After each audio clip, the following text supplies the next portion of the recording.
I'm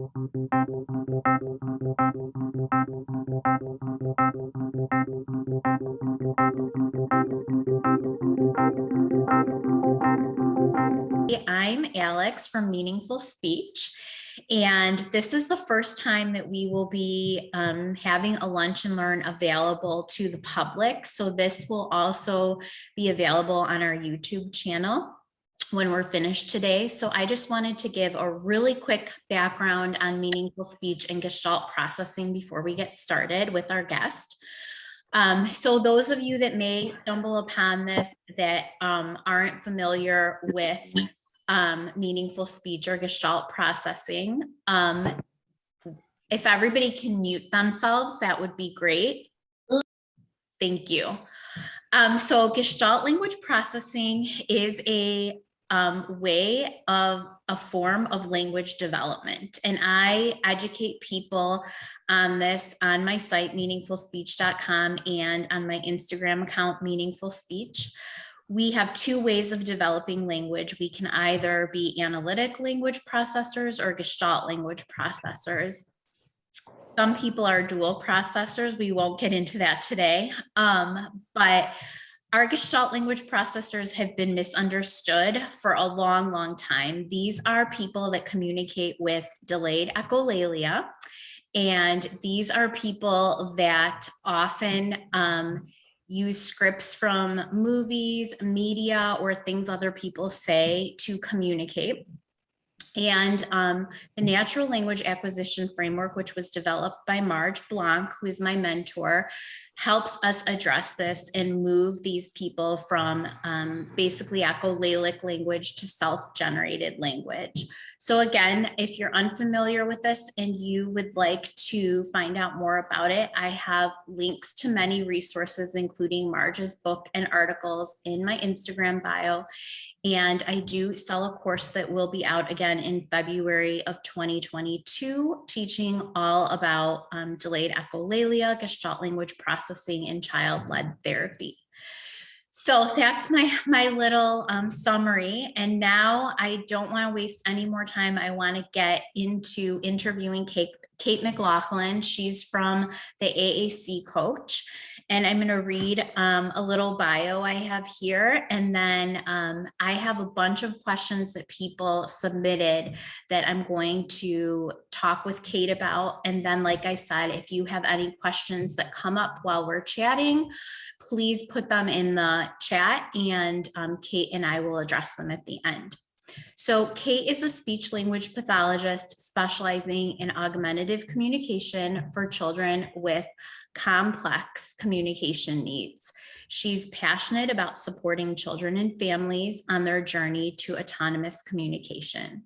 She's a certified member of the American Speech Language and Hearing Association, and she holds licensure as a speech language pathologist in the state of Connecticut. Kate is in private practice in Connecticut, providing direct therapy and consultative services for individuals with complex communication needs. She posts on Facebook and Instagram as the AAC Coach, and more information is available at theaaccoach.com. Now, if you are interested in learning more about AAC, Kate has a brand new course that just came out on learnplaythrive.com, and she may mention that a little bit today while we're talking, and that will also be in the notes at the bottom of this video on YouTube if you would like to go check that out. So, hi Kate, welcome. Thanks for having me. Sorry for all of that talking before we get into the interview here. So why don't you give us a little bit of background on what you do and then how you found out about gestalt language processing? Sure. So as you read in my bio, I'm a speech language pathologist. I specialize in AAC. So I'm in private practice with my caseload being exclusively individuals who use AAC and many with very complex bodies and complex profiles. So I've had the opportunity to work with a real wide range of learners. I came across gestalt language processing with Marge's book I don't know how many years ago now, but I think that, so I have been aware of it, but I have not really dug into it as much as I've dug into it recently with everything you've been sharing, Alex. So it's been on my radar, but not my focus. And now it's really coming more into focus. And that's really exciting because I think there are a lot of learners out there that we could be supporting better. And we definitely have learners who need AAC who are gestalt language processors. And there's some problem solving to do in figuring out how to best support them. Great. So the first thing I want to cover is that post that you and I wrote that I pretty much refer to in every podcast interview. And I often repost it often. It is the only post that I know of its kind floating around right now on social media that directly addresses how to perhaps spot a gestalt language processor that is an AAC user. And then it also addresses kind of what to do if you suspect that your AAC user is a gestalt language processor. So Kate, can you speak to that a little bit, both parts? Yeah, so in terms of, I think about, and I think Alex, you've talked a little bit about it too, you know, if we're working with a learner who is not yet producing speech or is not able to produce intelligible speech, but we're hearing long strings of jargon maybe, or with significant intonation, particularly if we're hearing them again and again. I've met learners who that there is a string that they're using, but we're not really sure what it means, and we can't really pick out any intelligible words in there. I think that that's something that we look for. I think a lot of learners will use media in unique ways. So looking at YouTube, particular parts over and over again, or movies, I think becomes YouTube so much more these days than it used to. But you know, using those, I've met kids that use those communicatively, like they keep going back to it in a time when that, you know, and it takes a while often if the family picks up on that, the fact that that's intentional and communicative. But I think those kinds of things are signs that the learner who we're working with, who isn't yet producing speech that would really allow us to get in there and really see what those gestalts are. But I think those are things to look for. What about, let me challenge you here a little bit. What about our non-speaking individuals? So we're not hearing anything that sounds like jargon at all. So we don't hear anything that sounds unintelligible. We're not hearing any clear words. Is there any indicators in the way that they're using their device? Well, I think that, I mean, so much depends on how much they've, you know, had experience with their AAC, how much they're using it. I've certainly met learners who produce echolalia on their AAC. So that does happen. And so the same kind of thing, AAC just is a different modality, but the use of language can be the same. I think if you have learners who we've really approached them the way we approach analytical language processors, and they're not necessarily taking on that learning, right? If we have doing all the stuff we know we should be doing, and I think that for AAC learners, and I think that there's a lot of learning in the field for that, to make sure that we are supporting individuals well with AAC. If we're doing everything right though, and we're not really seeing gains, then I'd start to wonder about that and be playing with, I think in that post we talked a little bit about playing with recorded media and playing with maybe some recorded speech that offers intonation, just to see what the response is, if that makes sense. Yeah, and I think we're at the point right now, we've been kind of talking about this quite a bit in different groups and things on social media, that we don't really have any answers. We don't have any answers, so it's a lot of troubleshooting right now. And sometimes this happens with our verbal kids too. And I know a lot of SLPs that I have been mentoring or working with, they will often say, how do I know when the kid walking in is one or the other? How do I know how to set up the evaluation? And so a lot of times we are just looking for signs and troubleshooting along the way to figure out okay, which way are they developing language and what do we need to do? I actually said verbal, so I want to address that. So I can actually let you speak to that, Kate, but why do we prefer using speaking or non-speaking rather than verbal or non-verbal? Sure. So we prefer speaking, non-speaking because verbal implies language. So by saying somebody's non-verbal, we're implying that they don't have language, whereas they very well could have developed language internally, but they're just non-speaking. So they're not able to express that language. So it's more descriptive in terms of what we do know rather than making assumptions of what they may or may not know. Yes, thank you. So Kate, I'm going to start getting into some questions here that people sent. We can kind of pull in some questions from the chat if and when they're appropriate. Okay, so someone asked, what is the best app for Gestalt, AAC app for Gestalt language processors? I know you have a lot to say on this. Yeah, that's such a big question. And I think that for me, I don't know, I have my bias and I don't know that that's necessarily appropriate for me to be telling everybody that they should use one thing or another. But I think that we need to be thinking about what language systems, let's put it this way. I'm a little bit concerned about the belief that we need something totally new for Gestalt language processors, right? I feel like we know that these learners are on a path towards single word grammar, right? And I think the apps or the AAC systems that we have available currently on the market are designed for analytic language processors because they've been based on the assumptions that speech pathology has been making for many years. So they may not be great fits for the learners in the early stages of their language development, but as they move through those stages, they will need a complex AAC system if they're non-speaking. And I think one of the things I've learned over many years of doing AAC and interacting with people who have developed robust systems, that we have to start with our end in mind. Mm-hmm.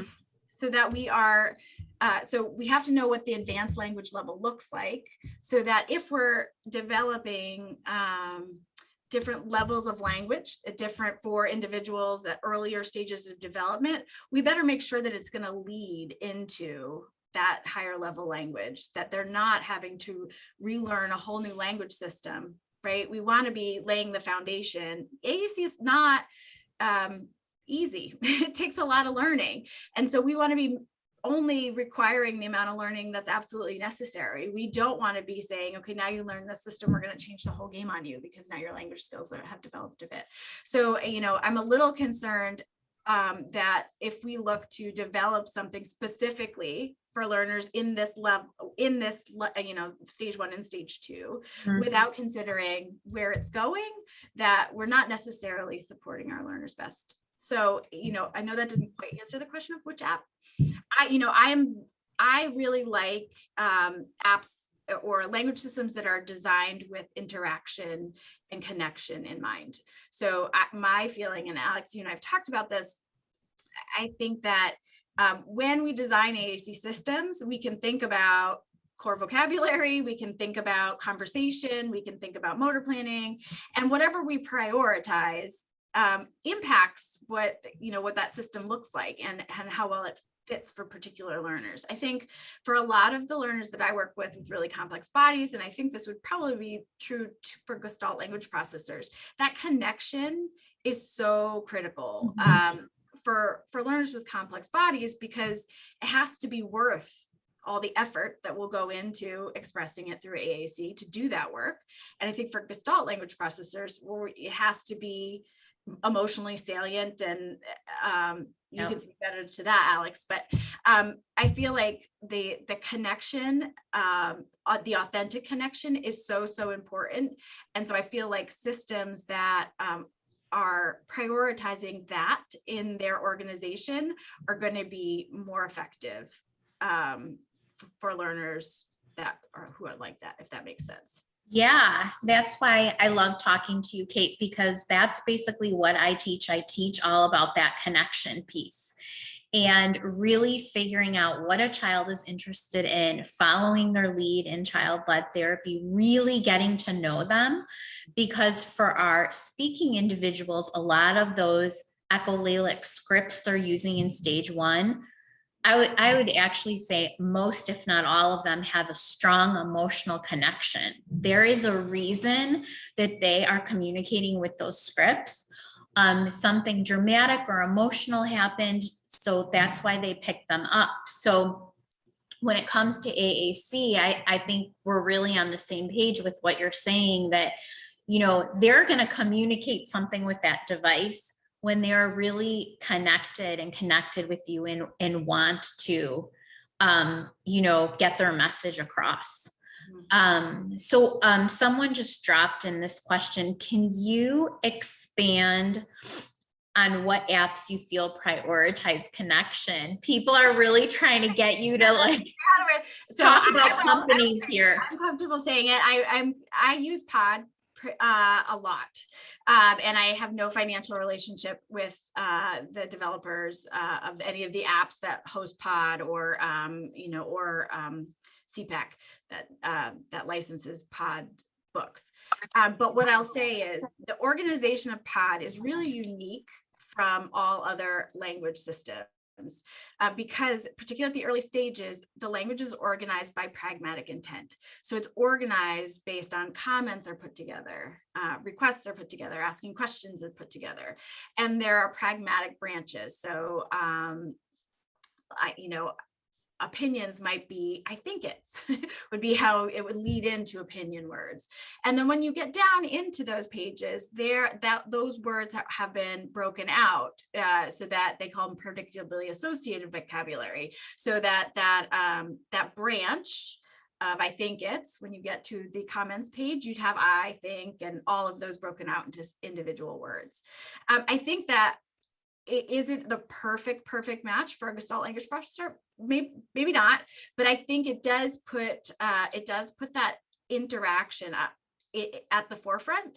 And what I find for a lot of learners is it allows them to be successful in authentic back and forth conversation much earlier than our core-based systems, because our core-based systems really require that kids are at a 3 to 4 word level at least, maybe more, before they can set context for anybody else, right? And so what Pod does is it organizes the language, and the branches give the partner some information about what the underlying intent of the message is. And I think this could not be looked at fondly by the Pod developers. But I think, we might think about tweaking some of that language so that it's more in line with what you teach, Alex, in terms of the actual vocabulary. I think we'd have to be super, super thoughtful about that. But I think that for me, it's more authentic connection-based language, the way it's organized. And it doesn't require as much skill on the child's part or the learner's part to be successful in interactions. It doesn't require that they have the motor skills and the stamina and the language ability to put 4 or 5 words together. So I think that's a particularly unique and powerful aspect of that language organization. So I'm going to throw this question out there for you. Why do you think the majority of AAC specialists and SLPs are pushing systems that promote like robust vocabulary and core, and LAMP is a huge one that everyone's talking about right now? Why is that happening? Well, there's multiple conversations in there. So I think that for a long, the field of AAC has kind of swung back and forth in terms of core vocabulary and full program messages. And we came back to core vocabulary, 10, 15 years ago. Really, people got much more interested in talking about it again. And I think that it's important. because core vocabulary is what makes up most of our conversations, but it's not the only consideration. And I feel like the field has swung so far over into core vocabulary that we kind of need a little bit of a reset, because what we do know, and here I'm talking about analytic language processing, but I think there's a correlate with gestalt language processing, is that first productions aren't typically core vocabulary. They're typically whatever's most salient to the learner, right? So when we go to core boards, or we go to things that aren't really well developed from the learner's point of view in terms of what's important to them, we're not really incentivizing use of that system. We're not showing them how it expands their abilities to interact and to enjoy. It may not be making that connection that we want to make. So I think that core is certainly very, very important, but at the early stages, I think of language development, we want it there. We want to be modeling, and I think that's true for any learner. But we need to recognize what language is often first. And it's often personally meaningful language, not do and go, and because we've developed those systems based on language and conversation, not necessarily developmental language use, if that makes sense. So I think that in terms of LAMP versus this versus that, I mean, I think that there's been trainings available. People with AAC, people get comfortable with what they know. And I mean, that you could say the same thing about me. I don't hide from that, but people get comfortable with what they know. And I think that, I think we have to step back and say, what kind of interactions are we supporting?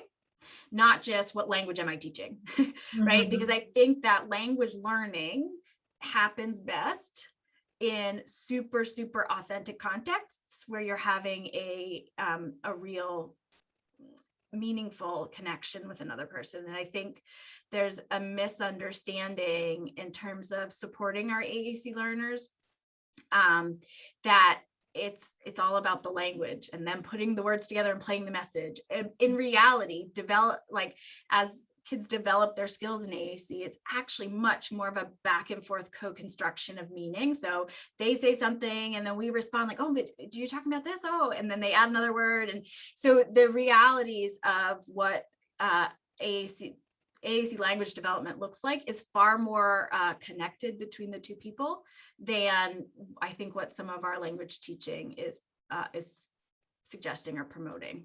I don't know if that makes sense, Alex. It totally does. I feel like you're giving people such awesome information today. So there's a few questions here that I'm kind of going to summarize. So let's say a child did get started on a system like LAMP, and the SLP suspects they are a gestalt language processor, and I'll quickly go over the stages. So let's say they're in stage 1, and stage 1 are those chunks of language, those gestalts that always stay stuck together that the child is using to communicate. So we call stage 1 echolalia. Stage 2 is partial mitigation, so mix and match. So they're breaking apart chunks and combining them together, but still all those words are glued together. And then in stage 3 is when the child actually recognizes, oh, I can pull down a word, and they recognize words as units. So I call stage 3 the magic stage, because stage 3 is when they actually start looking like analytic language processors a little bit, because our analytic language processors start with the unit of words. Our gestalt processors don't start with words as a unit. They start with a longer string of language as a unit. And this is not just for speaking individuals. This is how they're processing language as well. So they're looking at everything like a whole unit. They're not pulling down those individual words until stage 3, and stage 4 is grammar. So they are actually putting words together to create their own novel sentences. So Kate, you said you want the system to grow with the child. Our ultimate goal is original self-generated language, where we are authentically communicating, connecting, conversing. So we've got a kid that's at stage 1 and they're on a system like LAMP. What do you do? Well, first and foremost, I think we still do all the good modeling that we do for any other kid, right? When we teach how to implement AAC, we look to create as close to an environment of immersion as possible. And I think that still applies. I think that we might, if we do have some clues as to them being Gestalt language processors, be it little clips of music, be it videos, or if they do have some unintelligible speech, if we're able to pull anything, I think we can be modeling some of those Gestalts on the system. I think we can, if the system gives you the ability to record onto it, some do, some don't, then I'd be looking to kind of take the things that are personally meaningful for them and embedding those into the system. I don't think we need to recreate the whole system, but I do think we need to be thinking about strategies at those early stages that that would support them in this as they move towards single word self-generated language. I think we don't have great answers, particularly for learners who are completely non-speaking and maybe are Gestalt language processors, but we don't have clues about that yet. Mm-hmm. So I think that's a very tricky spot. But I think that if we're seeing clues, then I would be trying to incorporate those into their AAC. I have a young learner who I'm working with now, who I suspect is Gestalt language processor. I have him on AAC, but he does have a little bit of speech, which is part of it, not intelligible speech, but he does have a little bit of speech. Mm-hmm. And that's part of the reason I suspect that that's his processing style. And we've picked a couple of Gestalts that, Alex, you had mentioned that as a good strategy. And we have picked a couple and we're modeling those for him via speech as well. So I think it's a multimodal approach. And I think that the other piece about AAC that often is misunderstood is it's still a multimodal approach. Like it's not everything through the AAC. And so if our learner has some spoken gestalts or some unintelligible, I think we can also teach to that. I think when people start to use AAC, they think it kind of takes over everything and they feel like everything is about the AAC. It's not, it's just a tool in the toolbox, and we're modeling it for them, but they may not use it right away, and that's okay. If that answers. Yeah, no, that was perfect. Let's talk a little bit about low tech and the places that are out there still doing things like PECs. Can you share your thoughts on that? I have many thoughts on that. I never recommend PECs. I find it to be problematic for many reasons. I think not only is it not a language system, it's primarily requesting and some pragmatically unusual commenting, right? Like the commenting that they do embed in the later stages is not really pragmatically what anybody says in conversation, right? Mm-hmm. So I don't like it for that reason. I also don't like it because it's so heavily compliance based, and we can't expect to have learners be expressing their own thoughts if all of our teaching is about them complying with us, if that makes sense. I think that we want to be, the truth is, and I say this a lot in trainings, there's nothing more reinforcing than feeling understood. So if we are really sensitive to our learners' multimodal communication and we're connecting with them authentically, regardless of how they're expressing themselves, then the opportunities for language learning are so much greater than they are with compliance. Often with compliance, kids are jumping through the hoops to get whatever is being dangled over their head, or they're jumping through the hoops so that you'll leave them alone. And I think that we're teaching them that interactions with other people aren't positive. And that's really unfortunate. We want to be connecting with them authentically. So what can school SLPs and professionals working in school districts that are promoting this or requiring this, what can they do? I'm hearing from a lot of SLPs lately that their school districts have certain requirements that they have to meet. Somebody just posted in the chat, actually, you and I were discussing before we hit record, that a couple SLPs had reached out to me telling me that their district required receptive language goals, which for those of you unfamiliar, I do ask that we wait on those until stages 3 and 4 when a child is self-generating language, because we really can't assess their receptive language before they're self-generating. So we just need to presume competence. And for our learners who are more physically complex, in addition, I don't recommend receptive language goals. I would much rather they put their energy and limited resources, because our kids with really complex bodies only have so much energy that they can use across their day, that they use that energy for expressing themselves. And then we grow their language samples that we get a better sense of what they know and what they don't know, and what they understand, what they don't understand. We can get in and have real interactions to clarify. But I don't write receptive language goals, period.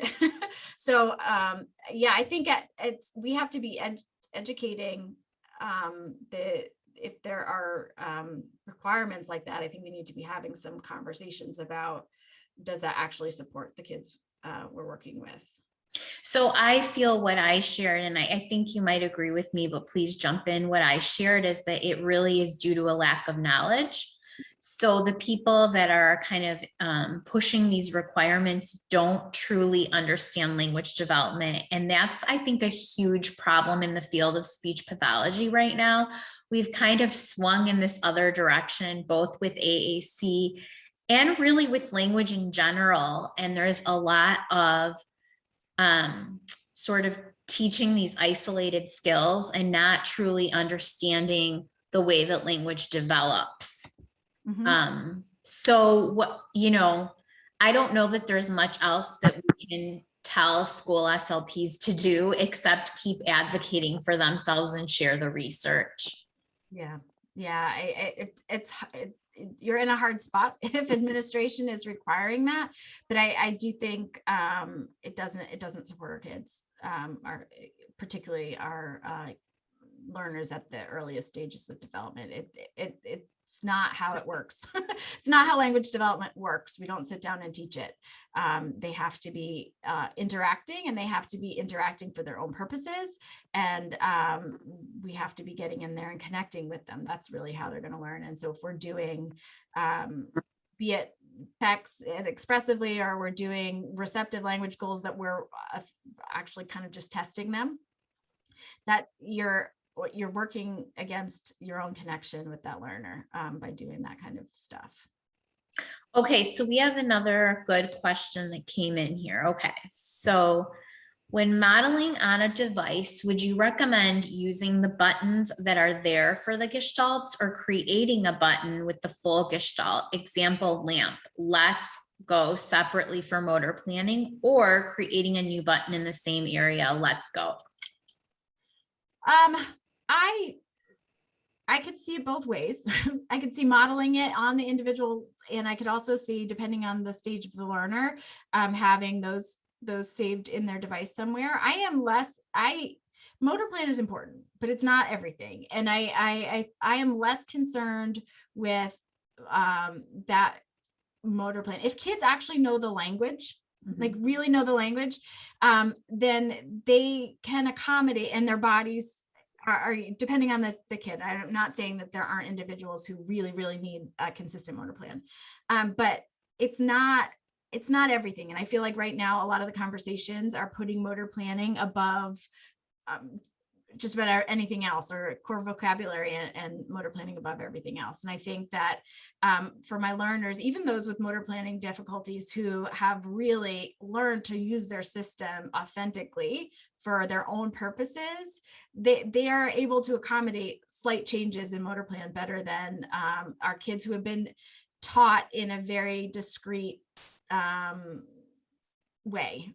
So if you're teaching core vocabulary in a super discrete way, no, they're not going to be able to shift as well as if they've really used it for their own purposes within authentic interactions.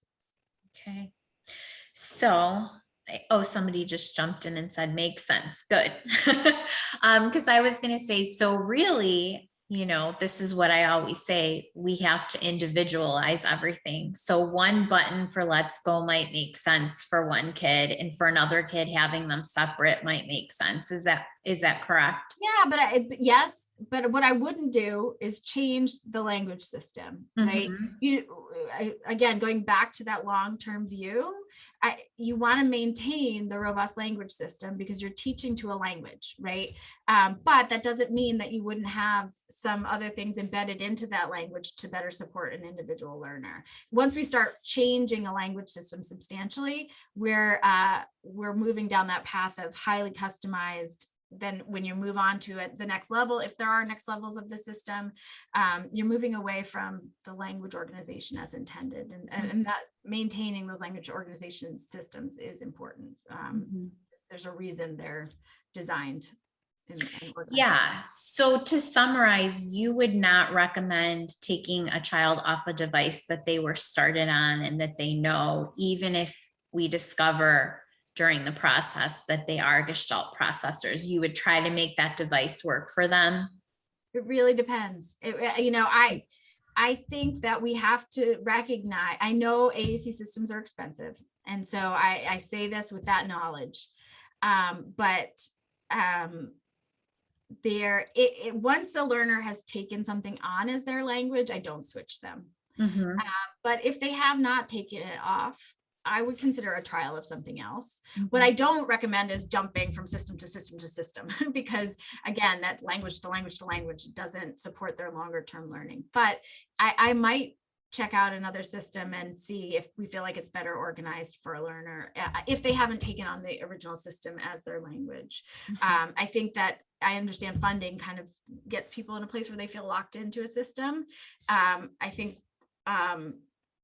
that's real, and it's hard, but it's also, if it's not the best to support the kid, I think we have to clinically say that and be moving in a direction. And again, AAC is a dynamic assessment process all the way through. It's a static thing. So I think that we can be trying different things to see if it better supports before you recommend something that may be an expensive shift. And I know if you're funded through medical insurance, there's all sorts of problems with that too. But all the more reason that we need to be having these conversations so that more SLPs are moving in a direction that works for these learners as we discover exactly what that is, if that makes sense. Absolutely. No, I feel like you gave people some amazing information here. So I want to use the last few minutes to talk about your course. Can you tell us who the course is available for, and then what they will be getting if they sign up for your course? Sure. The course is a 12-hour AAC kind of course. It covers principles that are important to understand. It covers theories of aided language input and feature matching, so assessment for selecting systems, as well as implementing those systems, training partners, and there's some specific to schools. So it's designed for professionals, though parents are welcome to take it. Yeah, it's available on Learn, Play, Thrive's website or through my Instagram. And do you mention gestalt processing in your course? I do. I do. I did add a section on specifically that, talking a bit about what we've talked about today, in terms of how to think about just the realities that it's true. It's not designed for those gestalt language processors, but we're trying to figure out. So hopefully I'll be updating that part of the course as we learn more and more. Yeah, and surprise, I've asked Kate to do a module for me for my course. So we're going to be working on that for the new course release in February. I think I picked 2222 as the release date because it's just a really cool date. But all of you that are joining us live today are going to have lifetime access to anything I add on to the course starting in February. And if you're watching this and you're not a member and you're watching this as a replay or on demand, that will be included when you sign up for the course in February. And I can't read your face, Kate, right now, but she might be panicking like, No. February? No. But I think what we're going to be covering in that module is just a little bit more of an extension of what we talked about today, because I guess I just want to let everyone out there know that's listening that we don't have any research in this area whatsoever. So there's really nothing for us to go on. We're kind of figuring this out as we go. And so I hope that someone out there that works for a university or is in the research world wants to take this on at some point, because we need a lot of research on gestalt processing in general, and then gestalt and AAC. Yep, for sure. Okay, thank you so much for being here Thanks for today, Kate. And if anyone wants to find out more about what Kate was talking about today, you can find her on social media, Facebook and Instagram at the AAC Coach. It's the.aac.coach. And she also has a website by the same name, correct or no? Correct. Yes. Yep. Okay. And if you do happen to live in or near Connecticut and have a complex communicator, she is the person to see. And what is your private practice website? Oh, my private practice is AAC Services of Connecticut.org. So yeah, I am I'm here and available, but very limited basis. But yeah, You will be put on Kate's waiting list. All right. Thank you so much for being here today, Kate. Thank you everyone for joining us. Bye-bye. Bye.